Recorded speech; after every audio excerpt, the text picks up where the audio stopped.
Stop, Holmes! Is that you, Watson? Yes, of course it is. And you almost killed me. Nonsense. I was aiming for the vases. Blindfolded? You... Watson, quiet, please. I'm trying to concentrate.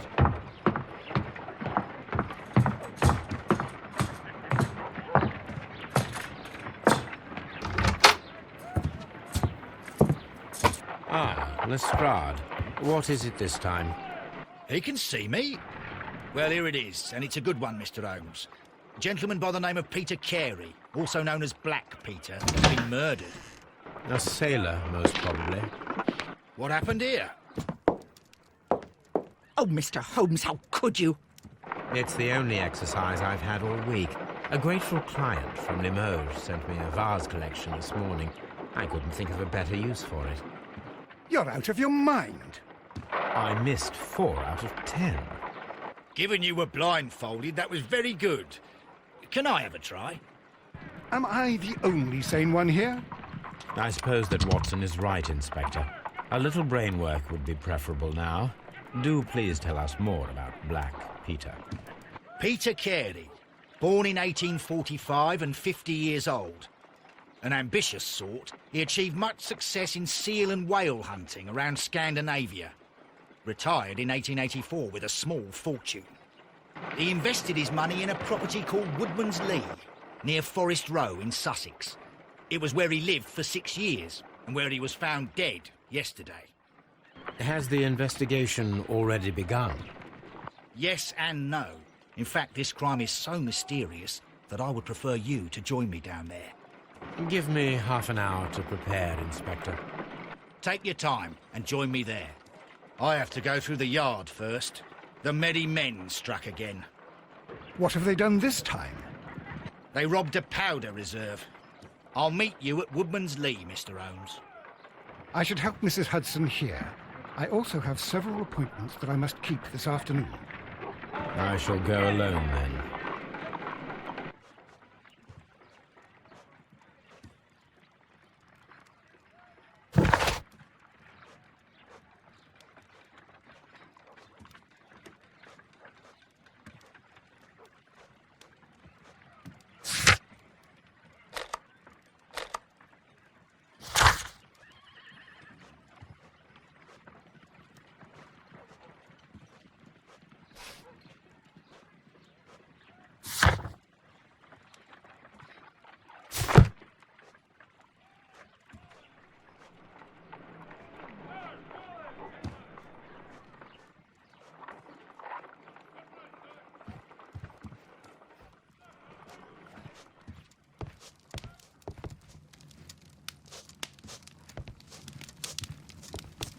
This is where I keep my post.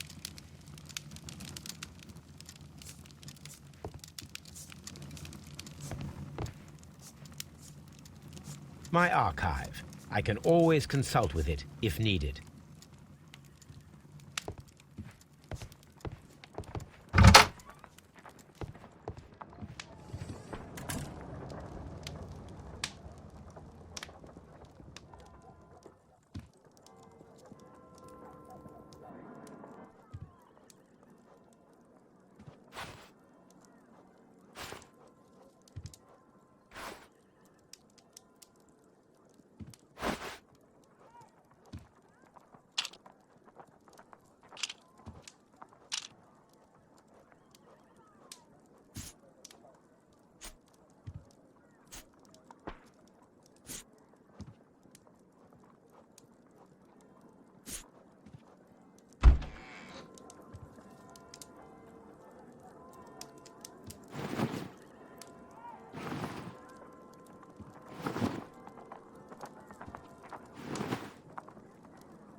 Oh, what a mess! What a terrible mess!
These footprints appear to be quite large.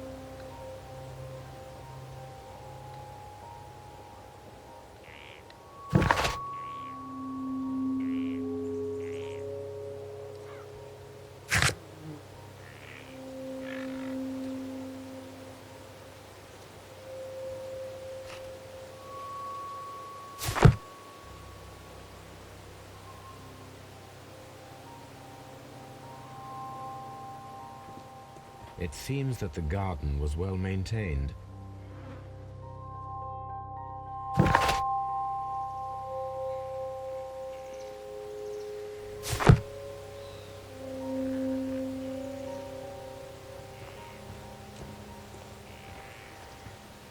Mr. Holmes?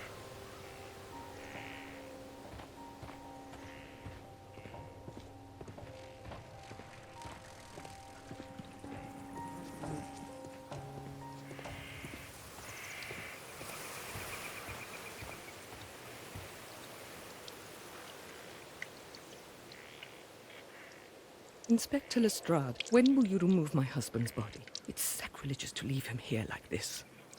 As soon as we can, Mrs. Carey, I assure you.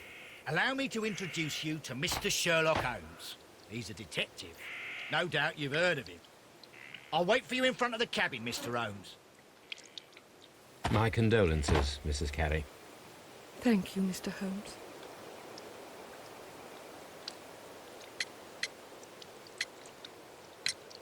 Do you remember at what time you found your husband's body? In the morning, at around 7 o'clock, I noticed the cabin door was open, but I didn't go in to take a look, for I knew my husband would not have liked it. At around 10 o'clock, I dared to glance in through the door and...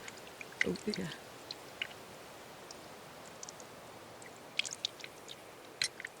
Madam, can you tell me if you saw or heard anything unusual upon the night of the murder? At 2 o'clock in the morning, I heard a terrible scream. I thought nothing of it then. He would scream all the time when he was drunk.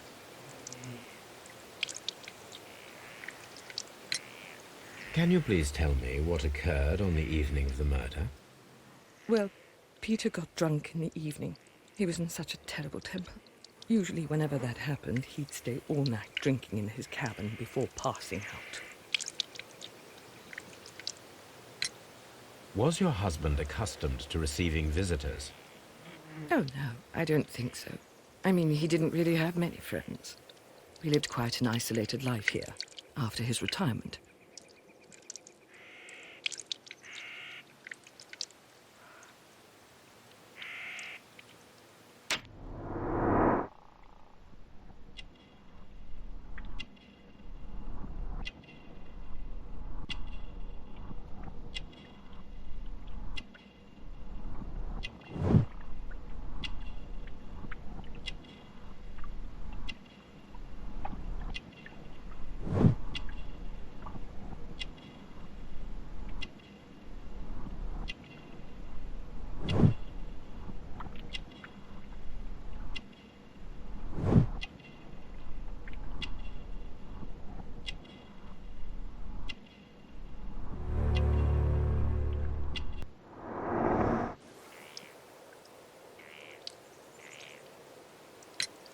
The garden is very large and well maintained. Do you employ someone to look after it?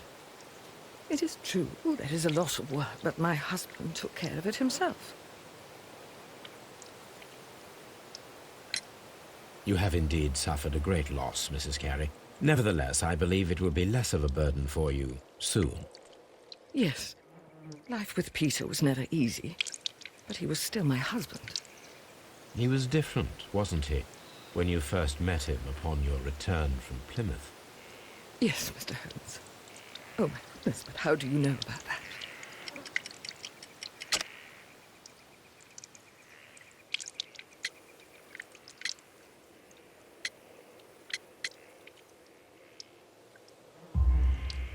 You undertook a pilgrimage to the Cathedral of Santiago de Compostela when you were young. That much is evident from the rosary in your hand. The shortest route for the pilgrim from England to Spain is from Plymouth. I believe that you met Peter Carey as a young sailor there. And you married him soon afterwards. That is indeed what happened, Mr. Holmes. How extraordinary. Thank you, madam.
Peter Carey's body is inside the cabin.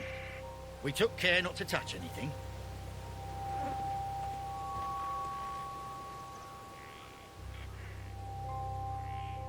The door is locked. Wait just a moment, Mr. Holmes, and I'll open it. I locked it yesterday to ensure that no one should enter the cabin and tamper with the evidence. Ah, good thinking. Hello, hello, hello. What is it, Lestrade? It seems to me that someone has tried to force it, Mr. Holmes. Let me see.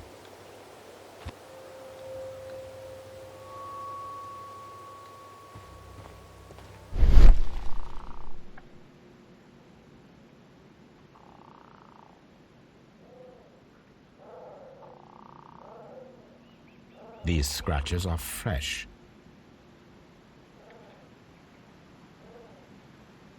You're right. Someone tried to force open the door.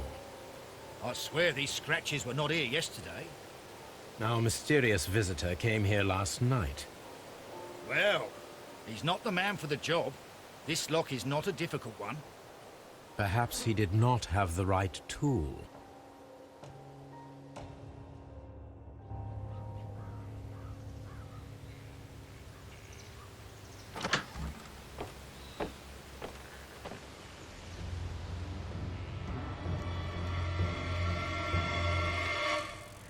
What a terrible way to die.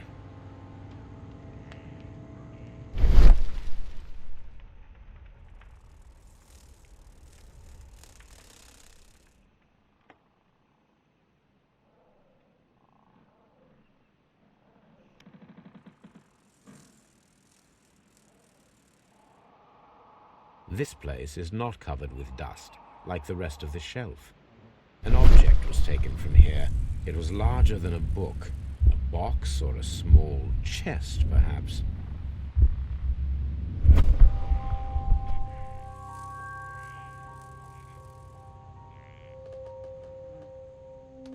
The tooth of a sperm whale, probably from one of Peter Carey's catches.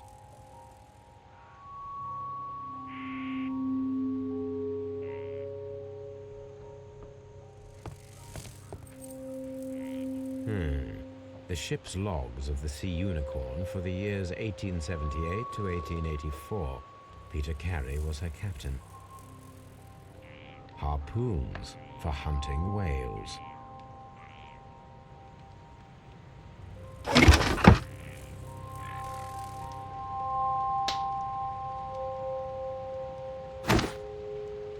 Peter Carey's boots.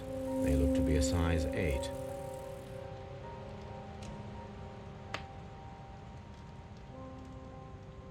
Old navigation instruments, nothing interesting.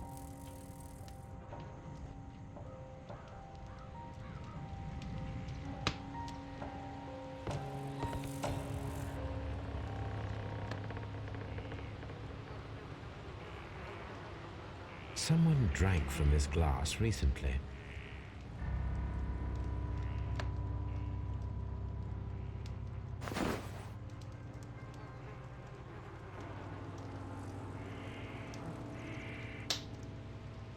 The initials PC have been crudely burned.